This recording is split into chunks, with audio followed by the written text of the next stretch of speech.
और बड़ी खबर, राघोपुर से बड़ी खबर, तेजस्वी यादव की सीट से एक बड़ी खबर। तेजस्वी यादव 5603 वोटों से पीछे चल रहे हैं। ये उनकी पारिवारिक सीट, ये उनकी भरोसे वाली सीट। लेकिन बीजेपी के सतीश कुमार जो है राघोपुर सीट से आगे। सतीश कुमार ने 2010 में राबड़ी देवी को भी हराया था।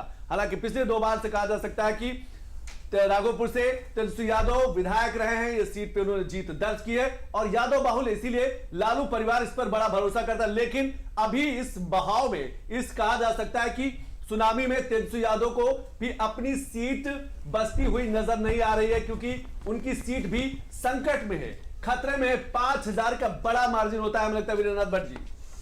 देखिए, अभी आप सीमांचल की बात कर रहे थे, तो अगर मजहबी कट्टरता की राजनीति का मुकाबला कट्टरता से नहीं हो सकता। जो पिछले 10 साल से जो प्राइम मिनिस्टर मोदी का जो अप्रोच रहा है कि इंक्लूसिव गवर्नेंस हो, इंक्लूसिव डेवलपमेंट हो, irrespective of caste and religion, सबको इसका लाभ मिलना चाहिए। आपने अभी तक सारे वक्ताओं ने बहुत सारी बात की है विकास के बारे में। इसको अब हमें एक कदम आगे बढ़ के सोचना चाहिए। विकास ये है कि अब गवर्नेंस डिजिटाइज्ड है। अगर बिहार सरकार ने फैसला किया 1 करोड़ 10 लाख महिलाओं के खाते में 10,000 रुपए भेजे जाएंगे, तो ये पैसा एक क्लिक ऑफ द माउस से पहुंच गया, बिना किसी बिचौलिए के, बिना किसी ह्यूमन इंटरफेस के, बिना किसी सरकारी कर्मचारी के, किसी को कहीं एक पैसा नहीं देना पड़ा और 7,000 करोड़ रुपए जनता के खाते में पहुंचा।